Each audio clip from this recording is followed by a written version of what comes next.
Everyone, welcome to commerce classes. और आज से हम नया टॉपिक स्टार्ट कर रहे हैं, रिकॉन्स्टिट्यूशन ऑफ पार्टनरशिप। मतलब जब हमारी पार्टनरशिप दोबारा से बनाई जाती है। रिकॉन्स्टिट्यूशन मतलब अगेन कॉन्स्टिट्यूटिंग। बट पार्टनरशिप को दोबारा बनाने से पहले हमें समझना होगा व्हाट इज पार्टनरशिप। तो पार्टनरशिप क्या होती है? It is the relationship between persons who agree to share profits और लॉसेज ऑफ अ बिजनेस। मतलब जो लोग आपस में मिलके बिजनेस करते हैं और उसका प्रॉफिट और लॉस आपस में शेयर करने का डिसाइड करते हैं, तो जो उनका आपसी रिलेशनशिप है उसको हम कहते हैं पार्टनरशिप। जैसे मान लो 3 लोग हैं, ए, बी और सी, ठीक है, और ए, बी, सी ने मिलके बिजनेस स्टार्ट किया। They started business together. उस बिजनेस को वो नाम देते हैं कि हमने पार्टनरशिप फर्म स्टार्ट की है, राइट। सो इसमें ए, बी और सी ये तीनों लोग क्या कहलाएंगे? पार्टनर्स। और जो इन्होंने बिजनेस शुरू किया है वो कहलाती है फर्म, ठीक है। और आपस में इन्होंने जो रिलेशनशिप डिसाइड किया, जैसे रिलेशनशिप क्या हो सकता है कि एबीसी में कौन कितनी कैपिटल लेके आएगा, ठीक है। इसके बाद कौन कितना टाइम स्पेंड करेगा, कौन कौन सी एक्टिविटीज को हैंडल करेगा, मार्केटिंग है, प्रोडक्शन है, ठीक है। सो किस किस एक्टिविटी को कौन कौन पार्टनर कैसे कैसे हैंडल करेगा, कितना टाइम बिजनेस में लगाएंगे, वो बिजनेस से इंटरेस्ट ऑन कैपिटल लेंगे या नहीं लेंगे, इंटरेस्ट ऑन ड्रॉइंग होगा या नहीं होगा, ठीक है। उनके प्रॉफिट शेयरिंग रेशो क्या होगी, अगर वो काम कर रहे हैं बिजनेस में तो वो वहां से सैलरीज, कमीशन वगैरह लेंगे कि नहीं लेंगे। तो ये जो इनका आपस का रिलेशनशिप है, चाहे वो फाइनेंशियल हो, पैसे से रिलेटेड हो जैसे कैपिटल, इंटरेस्ट, सैलरीज, चाहे वो नॉन फाइनेंशियल हो कि टाइम कितना लगाएंगे, डिसीजन मेकिंग पावर किसके पास होगी, किस चीज का बिजनेस करेंगे, बिजनेस बढ़ाना है तो किस तरह से डिसीजन लेंगे। तो वो जो आपसी रिलेशनशिप है उस रिलेशनशिप को हम कहते हैं पार्टनरशिप, ठीक है ना। सो जब ये पार्टनरशिप आपकी रिकॉर्ड होती है, जब आप ये फर्म बनाते हो, अपनी पार्टनरशिप का रिलेशनशिप जो है डिसाइड करते हो, तो ये रिलेशनशिप कौन डिफाइन करता है, कहां पे लिखा जाता है कि आपका आपसी रिलेशनशिप कैसा होगा। उसके लिए ये पार्टनरशिप जो फर्म है, जो पार्टनर्स हैं, वो आपस में मिलकर क्या बनाते हैं? पार्टनरशिप एग्रीमेंट, ठीक है, जिसे हम कहते हैं पार्टनरशिप डीड। तो ये आपने अभी first chapter fundamentals of partnership में पढ़ा भी था कि पार्टनरशिप डीड के थ्रू पार्टनर्स आपसी रिलेशनशिप डिफाइन कर लेते हैं। सो जो कुछ उनकी पार्टनरशिप डीड में लिखा है एज इट इज उनको अपना बिजनेस और अपनी आपस की रिलेशनशिप को कंटिन्यू करना है। लाइक अगर वो पार्टनरशिप डीड में डिसाइड कर लेते हैं कि प्रॉफिट लॉस जो रेशो है वो इक्वल होगी, या rate of interest on capital 6% per annum होगा, या इंटरेस्ट ऑन ड्रॉइंग चार्ज नहीं होगा, और अगर ये कहते हैं कि मान लो बी बिजनेस में बहुत ज्यादा काम कर रहा है तो उसको सैलरी मिलेगी, या सी जो है वो बिजनेस में मार्केटिंग अच्छी कर रहा है तो उसको कमीशन मिलनी चाहिए सेल पे, तो ये जो भी इन्होंने आपस में डिसाइड किया ये सब अपनी पार्टनरशिप डीड के थ्रू डिफाइन कर देते हैं। Partnership deed is an agreement. एक एग्रीमेंट कर लेते हैं कि हमारा आपसी रिलेशनशिप ऐसा होगा। अब अगर किसी भी रीजन से इनके रिलेशनशिप में चेंज आता है, ठीक है, तो इसका मतलब क्या हो जाएगा कि इनका जो पार्टनरशिप डीड है, पुरानी डीड कैंसिल हो जाएगी और नया रिलेशनशिप नई डीड के साथ बनेगा। इसको कहते हैं हम रिकॉन्स्टिट्यूशन ऑफ पार्टनरशिप, ठीक है। So whenever there is a change in relationship, अब ये चेंज किसी भी तरह का हो सकता है, एक चेंज भी हो सकता है, ज्यादा चेंज भी हो सकते हैं। हो सकते हैं सिर्फ एक चेंज कर रहे हैं कि किसी एक पार्टनर को सैलरी देने का डिसाइड कर रहे हैं, तो वो एक चेंज है, तब भी उनकी पार्टनरशिप डीड जो है वो चेंज होगी। So whenever there is a change in the partnership, in their relationship, partnership deed changes. Partnership deed में change होगा और इसका डायरेक्ट इफेक्ट क्या होगा? जो ओल्ड रिलेशनशिप है, मतलब जो ओल्ड पार्टनरशिप डीड है वो खत्म हो जाएगी,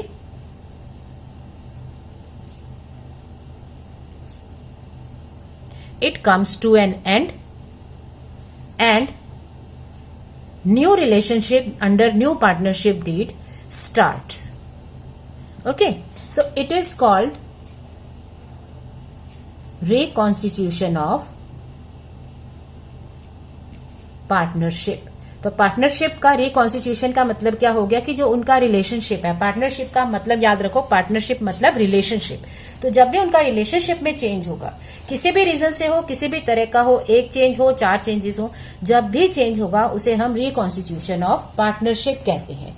बट इस केस में जो फर्म है उस पर फर्क नहीं पड़ता, क्योंकि फर्म का मतलब क्या है, बिजनेस। तो जो बिजनेस कर रहे हैं उस पर कोई फर्क नहीं पड़ेगा, business will continue, that is firm will continue. तो पार्टनरशिप फर्म डिसॉल्व हो जाती है, तो इसे हम कहते हैं कि डिसोल्यूशन हो गया पार्टनरशिप का, मतलब उनके रिलेशनशिप का एंड हो गया है, नया रिलेशनशिप शुरू होगा, बट जो उनकी फर्म है वो कंटिन्यू रहेगी। तो फर्म चलती रहेगी, बिजनेस चलता रहेगा under new partnership, under new relationship. तो न्यू रिलेशनशिप के साथ बिजनेस एज इट इज चलेगा, सिर्फ रिलेशनशिप बदलेगा, मतलब पार्टनरशिप डीड में चेंज आ जाएगा। ठीक है, रिकॉन्स्टिट्यूशन का मतलब क्या हो गया, change in the relationship, but firm continues, business चलता रहेगा। So reconstitution of partnership implies change in the existing agreement of partnership. तो पार्टनरशिप के एग्जिस्टिंग एग्रीमेंट में चेंज हो गया है। सो एग्जिस्टिंग एग्रीमेंट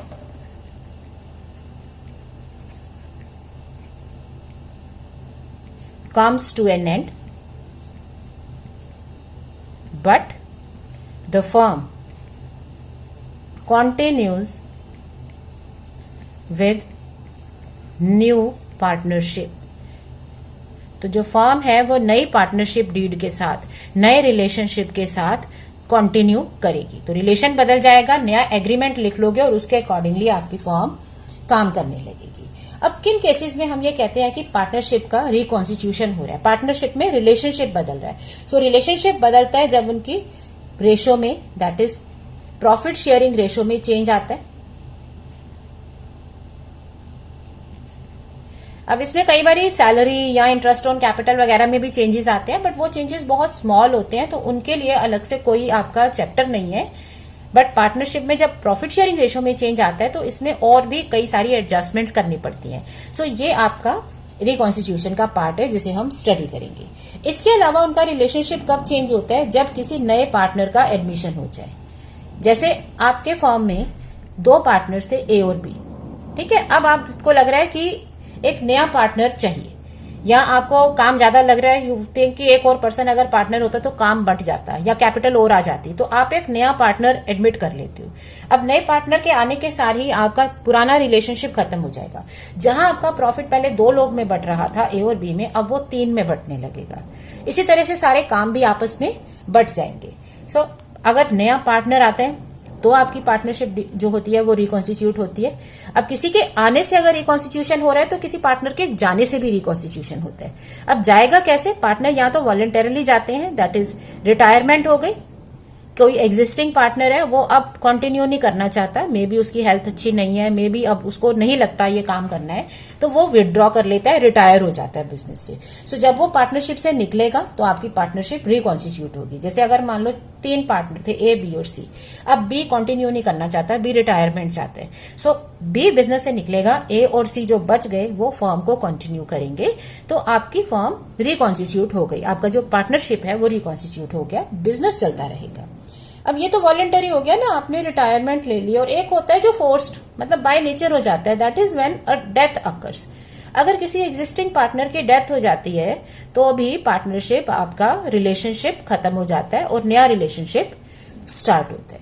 अब पार्टनरशिप में जो आप पार्टनर बने हो, ये आपका कोई हेरिडिटरी राइट नहीं है कि अगर ए की डेथ हो जाती है तो उसका बेटा ओनर बन जाएगा। ये उस तरह का सोल प्रोप्राइटर का बिजनेस नहीं है कि बाप का बिजनेस बेटे को मिलेगा। यहां पर ऐसा रिलेशन नहीं होता, यहां पर जो पार्टनर है वही पार्टनर कहलाता है। सो अगर ए की डेथ हो जाती है, मान लो ए बी सी 3 पार्टनर है, ठीक है, और उनमें से ए की डेथ हो जाती है तो फर्म रिकॉन्स्टिट्यूट होगी बी और सी के साथ। अब मान लो ए का बेटा है एक्स और उसको लगता है कि मुझे बिजनेस में ले लो, मेरे फादर का ही तो था ना, तो लेट मी बी देयर। लेकिन ऐसा नहीं होता। पार्टनरशिप में क्या है, जिन लोगों का रिलेशनशिप है वो एज इट इज रहता है। तो अगर एक्स बिजनेस में आना भी चाहता है तो भी अगर बी और सी एग्री करेंगे तो एक्स को पार्टनर लेंगे, क्योंकि ए की डेथ हो चुकी है। तो अब फर्म जो नई कहलाएगी वो बी और सी के साथ कहलाएगी। तो अगर एक्स को आना भी है तो भी वो बीसी के साथ, उनके एग्रीमेंट के साथ आएगा, नए एग्रीमेंट के साथ, और इसे admission of a new partner बोलेंगे। ठीक है, इसे हम हेरिडिटरी राइट नहीं बोलेंगे कि उसको, जैसे आपको परिवार की सारी संपत्ति मिल जाती है उस तरह से आप पार्टनरशिप नहीं ले पाते। पार्टनरशिप का अलग एग्रीमेंट है। सो जब डेथ होगी तो वो पार्टनर चला जाएगा, बाकी के पार्टनर्स मिलके फर्म को चलाएंगे, और अगर कोई नया पार्टनर लेना है या नहीं लेना है वो उनका पर्सनल डिसीजन होगा, ये कभी भी बाय लॉ लागू नहीं हो सकता। इसके अलावा एक और केस होता है पार्टनरशिप के रिकॉन्स्टिट्यूशन का। उसमें क्या है, जब आपकी 2 या उससे ज्यादा पार्टनरशिप फर्म्स मिलके जॉइंट बिजनेस शुरू कर देते हैं, 2 और मोर पार्टनरशिप फर्म्स अमेलगमेशन, ठीक है, 2 या 3 फर्म्स मिलके आपस में अमेलगमेशन का मतलब होता है जॉइंटली बिजनेस को करना। तो जब वो जॉइंटली बिजनेस करने लगते हैं तो उसमें भी पार्टनरशिप का रिकॉन्स्टिट्यूशन होता है। जैसे मान लो ए और बी की एक फर्म थी, वो कुछ काम कर रहे थे, दूसरी तरफ सी और डी अलग एक फर्म बना के बैठे हुए थे। अब ये दोनों आपस में मिलते हैं, उनको लगता है कि जब हम सेम लाइन में हैं तो रादर देन कि हम कॉम्पीट करें, क्यों ना हम मिलके काम करना शुरू करें। तो वो चाहते हैं कि ये फर्म मिला देते हैं और हम अमेलगमेशन के बाद एक नई फर्म बना लेंगे ए बी सी डी के साथ। तो अब ए बी फर्म का रिलेशनशिप खत्म सी डी फर्म का, और ये मिलके अब नया रिलेशनशिप लेंगे, तो वो क्या लाएगा, अमेलगमेशन ऑफ 2 और मोर पार्टनरशिप फॉर्म्स इनटू 1। तो यहां भी आपकी पार्टनरशिप का रिकॉन्स्टिट्यूशन होगा। तो ये 5 केसेस हो गए।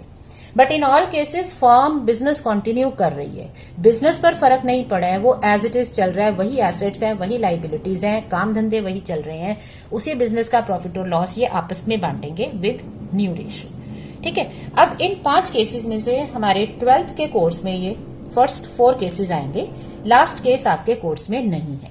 ठीक है, लेकिन हमें पता तो होना चाहिए ना कि ये भी एक केस है। सो इसलिए मैंने आपको सारे केसेस बता दिए रिकॉन्स्टिट्यूशन ऑफ पार्टनरशिप फर्म के, बट इसमें से आएंगे 4 केसेस। अब जब आप अपनी बुक देखते हैं तो उसमें क्या देखेंगे, आपके पास 4 अलग अलग चैप्टर्स हैं। एक चैप्टर है change in profit sharing ratio, दूसरा चैप्टर है admission of a new partner, फिर एक चैप्टर आ जाता है रिटायरमेंट और डेथ का, लास्ट में एक चैप्टर है जिसमें फर्म डिसकंटिन्यू होती है, वो बिल्कुल अलग है। लेकिन ये चारों एक जैसे हैं और इन चारों के इश्यूज भी एक जैसे होंगे। सो अभी मैं क्या कर रही हूं, आपको मैं बता रही हूं इन चारों केसेस में, ठीक है, इन 4 केसेस में जब हमारी फर्म का रिकॉन्स्टिट्यूशन हो रहा है, उन केसेस में अकाउंटिंग में क्या क्या करना पड़ता है, क्योंकि इससे ये हो जाएगा कि आपको ये आइडिया लग जाएगा कि हमें क्या क्या चीजों को एडजस्ट करना है, क्या क्या जर्नल एंट्रीज करनी है। सो जब एक बार आप ये सारे पॉइंट्स एक साथ लर्न कर लोगे तो वो चाहे आपका केस 1 हो, that is change in profit sharing ratio,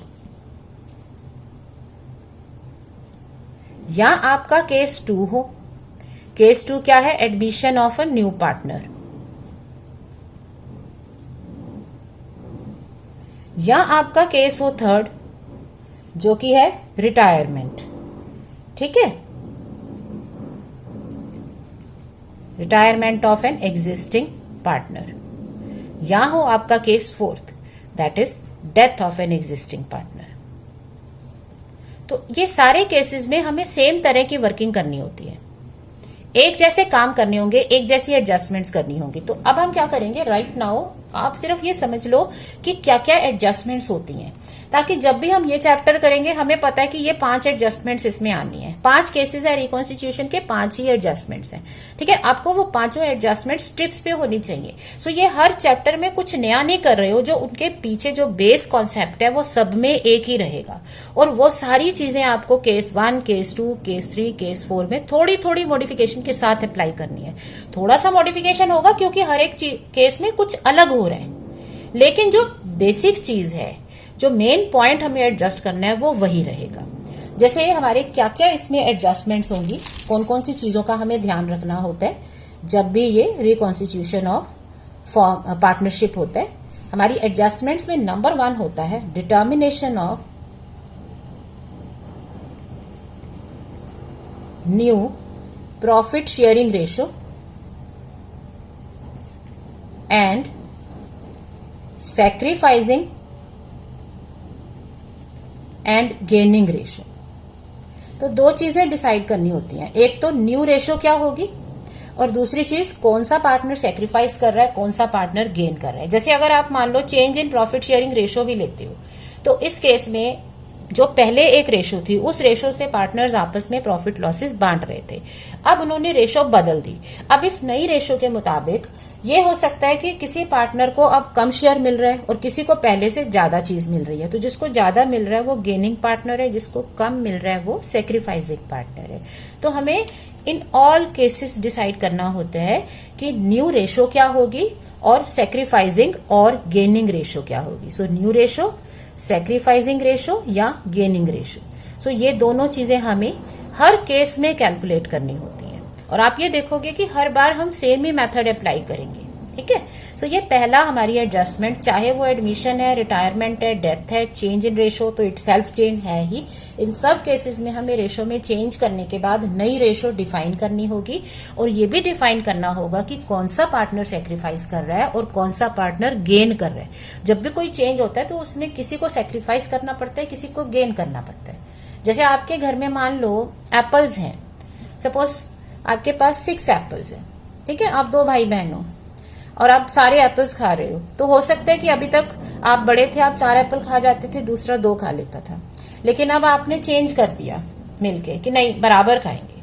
तो क्या होगा, आप पहले 4 एप्पल खा रहे थे, अब आपको 3 मिलेंगे, बराबर में तो बराबर मिलेगा ना, फिर आपको कम मिला, इसका मतलब आपने सेक्रीफाइस कर दिया और दूसरे पर्सन ने गेन कर लिया। जो पहले 2 एप्पल्स ले रहा था अब उसको 3 मिल जाएंगे। तो किसी को गेन हो रहा है, किसी को सेक्रीफाइस हो रहा है, वो हमें डिफाइन करना पड़ता है।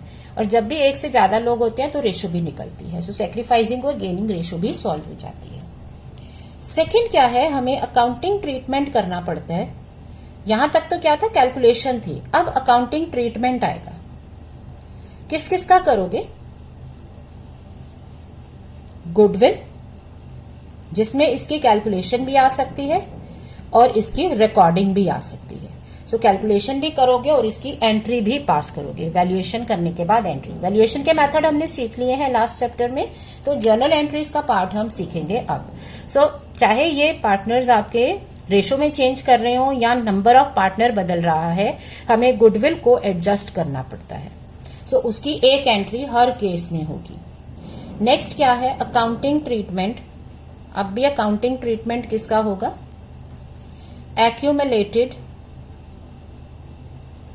प्रॉफिट्स और लॉसेस एंड रिजर्व। जो अब तक आपने प्रॉफिट्स, लॉसेस, रिजर्व्स इकट्ठे करके रखे थे, जैसे जब आपको प्रॉफिट होता है तो जरूरी नहीं होता ना आप सारा प्रॉफिट पार्टनर्स में बांट दो, उसका कुछ हिस्सा पार्टनर्स आपस में बांटने के बाद कुछ पार्ट रिजर्व में रख लेते हैं कि चलो कभी अगर आगे जरूरत पड़ी तो रिजर्व में रख दो, ठीक है ना। अब वो रिजर्व आपने इकट्ठा किया हुआ है, बट वो रिजर्व आज की डेट का नहीं है, वो तो पिछले कई ईयर से आप कलेक्ट कर रहे थे, वो आपका एक्यूमुलेट हुआ था। सिमिलरली आपके पास कुछ एक्यूमुलेटेड लॉसेस या एक्सपेंसेस भी हो सकते हैं। जैसे मान लो आपने एडवर्टाइजमेंट पे बहुत हैवी एक्सपेंडिचर किया था, अब वो आपका एडवर्टाइजमेंट सस्पेंस अकाउंट में पड़ा हुआ है, आपने अभी तक उसको राइट ऑफ नहीं किया, तो उसको राइट ऑफ करना है ना। सो आपके पास रिजर्व भी हो सकते हैं, प्रॉफिट और लॉसेस भी हो सकते हैं, तो इनको आपको एडजस्ट करना पड़ेगा। सो इन ऑल दीज केसेस इसका भी अकाउंटिंग ट्रीटमेंट होगा, ठीक है। नेक्स्ट क्या होगा, accounting for revaluation of assets and assessment of liabilities. जब पार्टनर्स में आपस में रिलेशनशिप बदल गया और अब वो नई पार्टनरशिप डीड के साथ अपने बिजनेस को कंटिन्यू कर रहे हैं, तो उस पर्टिकुलर डेट को उनको अपनी फॉर्म को रीवैल्यू करना पड़ता है कि जो एसेट्स हैं और जो लाइबिलिटीज हैं उनकी एग्जैक्ट स्टेट क्या है। उसके बाद उसकी एक एंट्री करनी पड़ती है प्रॉफिट और लॉस निकाल के। तो जब हम एसेट्स को रीवैल्यू करते हैं, लाइबिलिटीज को रीअसेस करते हैं, तो इसमें हम क्या बनाते हैं, रीवैल्यूएशन अकाउंट बना सकते हैं। उससे हमें प्रॉफिट और लॉस ऑन रीवैल्यूएशन सॉल्व कर सकते हैं और उस प्रॉफिट और लॉस को सारे पार्टनर्स को, एग्जिस्टिंग पार्टनर्स को आपस में शेयर करना पड़ता है। वो आपस में बांटते हैं ताकि एक नए रिलेशनशिप में वो रिवाइज्ड वैल्यूज के साथ ही वर्क करें। बट वो किस तरह से करेंगे ये डिपेंड करेगा हमें क्वेश्चन में क्या कहा है। तो इन ऑल दीज केसेस हमें एसेट्स, लाइबिलिटीज का रीअसेसमेंट भी करना होता है, ठीक है ना। इसके बाद नेक्स्ट पॉइंट क्या आता है हमारा, एडजस्टमेंट ऑफ कैपिटल। कई बार जब रिलेशनशिप चेंज होता है तो पार्टनर्स आपस में कैपिटल भी एडजस्ट कर लेते हैं। दे में थिंक कि चलो अब जब हम बाकी सब चीजें चेंज कर रहे हैं तो let us all keep capital in profit sharing ratio. अब हम अपनी कैपिटल अपनी रेशो में ले आएंगे, या फिर वो ये कह सकते हैं कि जो अब एक पार्टनर सपोज न्यू पार्टनर है, न्यू पार्टनर जितनी कैपिटल लेके आया उसके प्रोपोर्शनेटली हम भी अपनी कैपिटल बना लेंगे। So due to any way किसी भी तरीके से वो अपनी कैपिटल में एडजस्टमेंट करना चाहते हैं, चाहे वो पहले कैपिटल डिसाइड कर लेते हैं कि चलो फर्म की कैपिटल अब होगी 5 लाख। सो अब हम ये कैपिटल अपनी प्रॉफिट शेयरिंग रेशो में लेके आएंगे। सो अब वो देख सकते हैं कि 5 लाख में अगर मान लो एक का कैपिटल बनता है 2 लाख, तो वो देखेगा उसकी कैपिटल 2 लाख है या नहीं है। अगर उसके पास कम कैपिटल है तो वो और पैसे ले आएगा, उसको कैपिटल 2 लाख रखनी है। और अगर उसकी कैपिटल उससे ज्यादा है तो वो अपने पैसे विड्रॉ कर लेगा। सो या तो कैपिटल फिक्स कर लेंगे और उस हिसाब से अपनी कैपिटल को एडजस्ट करके बाकी का पैसा या तो कोई पार्टनर लेके आएगा या कोई पार्टनर लेके जाएगा। या फिर क्या कर सकते हैं, किसी एक पार्टनर को बेस बना सकते हैं कि चलो सी नया पार्टनर आया है, सी को बेस लेते हैं, तो सी के बेसिस पे ए और बी भी अपनी कैपिटल को फिक्स कर लेंगे कि जितनी कैपिटल वो लेके आया ना, हम भी उतनी उतनी प्रोपोर्शन में कैपिटल रखेंगे, ना कम ना ज्यादा। सो एडजस्टमेंट ऑफ कैपिटल हो सकता है ये बेस्ड ऑन टोटल कैपिटल, या तो फर्म की कैपिटल के बेसिस पे हो सकता है या फिर किसी पार्टनर की कैपिटल के बेसिस पे हो सकते हैं। इसके अलावा जो न्यू पार्टनर है वो पैसा लेके आएगा, उसकी एक एंट्री करेंगे। जो डिसीज्ड पार्टनर है या रिटायरिंग पार्टनर है उसको कैश पे करनी पड़ती है, क्योंकि वो बिजनेस से निकल रहा है तो उसकी कैश की पेमेंट होगी। सो ये केसेस हमारे क्या हो गए, हमारी सारी अकाउंटिंग ट्रीटमेंट हो गया। So total 5 things are there, क्योंकि हमारे 5 केसेस थे रिकॉन्स्टिट्यूशन के, तो ऐसे ही याद कर सकते हो। There are 5 cases for reconstitution, so there are 5 things to be adjusted. Number 1 thing है रेशो, जिसकी एंट्री नहीं हो रही होती। सो रेशो, सेक्रीफाइसिंग और गेनिंग रेशो सॉल्व करेंगे। बाकी की चारों चीजों में आपकी अकाउंटिंग ट्रीटमेंट या एंट्री होगी। कौन कौन सी? Number 1 goodwill, number 2 accumulated profits and reserves, number 3 आपका revaluation of assets and liabilities, and number 4 is your capital adjustment. फिर से याद रखो, number 1 goodwill, number 2 accumulated profits and reserves, losses etcetera, number 3 revaluation of all assets and liabilities, number 4 adjustment of capital. अब जब हम इनकी entries कर रहे होंगे तो यहां पर हमारे पास 2 मेथड्स हैं एंटर करने के। एक है रिकॉर्डिंग ऑफ न्यू वैल्यूज, जिसमें हम न्यू वैल्यूज को रिकॉर्ड करते हैं, और दूसरा है एडजस्टमेंट एंट्री। एडजस्टमेंट एंट्री में क्या करते हैं, हम वैल्यू में कोई चेंज नहीं करते। जैसे अगर आपका रिजर्व है, ठीक है, या एडजस्टमेंट ऑफ एग्जिस्टिंग वैल्यू भी है। मान लो आपका रिजर्व है 50,000 रुपीज का, तो एक मेथड में क्या होगा, पूरा रिजर्व पार्टनर्स को बांट दो, क्योंकि ये सब पार्टनर्स हैं, उनको बांट दो, तो आप सीधे इसको बांट रहे हो। दूसरा क्या है, उसमें हमें इसे बांटना नहीं है, लेकिन जो उनके म्यूचुअल चेंजेस हुए हैं, सेक्रीफाइस या गेन हुआ है, उसके बेसिस पे हम एक एडजस्टमेंट एंट्री कर देंगे। सिमिलरली रिवैल्यूएशन का भी सेम केस है। मान लो आपकी इन्वेस्टमेंट है 5 लाख रुपीज की और इसकी न्यू प्राइस है से 6 लाख। सो एक तो मेथड है कि आप इसमें रीवैल्यू कर दिया तो नई वैल्यू 6 लाख लिख दो, 1 लाख का प्रॉफिट है, वो प्रॉफिट पार्टनर्स में बांट देंगे। दूसरा म्यूचुअल सेक्रीफाइस या गेन है, उसके बेसिस पे एक एडजस्टमेंट एंट्री कर देंगे। सो गुडविल, एक्यूमुलेटेड प्रॉफिट लॉसेस और रिवैल्यूएशन, इन तीनों केसेस में हम 2 तरह से रिकॉर्डिंग कर सकते हैं, एक न्यू वैल्यू और एग्जिस्टिंग वैल्यू के साथ, और एक है adjustment entry. So depending upon our question, जो हमारा क्वेश्चन कहेगा उस हिसाब से एंट्री करेंगे। सो एक ओवरव्यू आपके पास अब है कि जब भी हमारा पार्टनरशिप का रिकॉन्स्टिट्यूशन होगा, देयर आर 5 केसेस, जिसमें से एक केस हम नहीं लेंगे, हमारे कोर्स में नहीं है, अमालगमेशन ऑफ 2 और मोर फर्म्स इनटू 1 फर्म, ठीक है। बाकी 4 केसेस आपके पास हैं। इन सब केसेस में हमें क्या करना है, नंबर 1 हमें रेशो ठीक करनी होगी। जब रिलेशनशिप बदल गया तो रेशो भी बदलेगी। सो एक न्यू रेशो सॉल्व करेंगे, और दूसरा हम देखेंगे कौन सेक्रीफाइस कर रहा है, कौन गेन कर रहा है, फायदा किससे होगा और किसने सेक्रीफाइस किया। उसके बाद आपकी 3 मेन अकाउंटिंग है, गुडविल की अकाउंटिंग है, एक्यूमुलेटेड प्रॉफिट रिजर्व की है, और रिवैल्यूएशन ऑफ एसेट्स लाइबिलिटीज की है। फाइनली कैपिटल एडजस्ट हो जाएगी। सो हमारे क्वेश्चन में क्या क्या रिक्वायर्ड होगा हमसे, जो यहां पर आप देख रहे हो, अभी तक आप क्या देख रहे हो कि हमें जर्नल एंट्री करने को कह सकते हैं, ठीक है। इसके अलावा हमें रीवैल्यूएशन अकाउंट बनाने को आ सकता है, ये तो हमने यहां पर अभी तक देखा। इसके अलावा क्या है, हमें partners capital and current account बनाने को कहा जा सकता है कि आपको पार्टनर्स के कैपिटल और करेंट अकाउंट ड्रॉ करने हैं। एंड फाइनली हमसे बैलेंस शीट भी मांगी जा सकती है। सो ये सारी वर्किंग हम सीखेंगे 1 बाय 1। नंबर 1 कैलकुलेशन है, बाकी सब में एंट्री है, अकाउंट है, इसके बाद कैपिटल अकाउंट, करेंट अकाउंट और balance sheet. So we'll start with these chapters now. तो ये एक ओवरव्यू हो गया रिकॉन्स्टिट्यूशन ऑफ पार्टनरशिप। अब आपको आइडिया है कि पार्टनरशिप के रिकॉन्स्टिट्यूशन का मतलब क्या है। उसमें ये 4 चीजें आएंगी और कुछ भी हो, चाहे केस 1 हो, केस 2 हो, केस 3 हो, केस 4 हो, इसमें हमें ये एडजस्टमेंट्स हर बार करनी है। ठीक है, तो आप फर्स्ट टाइम से ही इसको ध्यान से समझना शुरू करना ताकि आपको लॉजिक क्लियर हो। अगर हमें लॉजिक क्लियर है तो हम बहुत इजीली सारे चैप्टर्स में सेम लॉजिक अप्लाई कर सकते हैं। तो हमें हर एक को अलग से रटना नहीं पड़ेगा, सब में एक ही अंडरस्टैंडिंग चलेगी। Okay, so I hope this is clear. Next time हम स्टार्ट करेंगे change in profit sharing ratio. Okay, so for the time being keep practising, learning and stay happy, keep smiling. Thank you.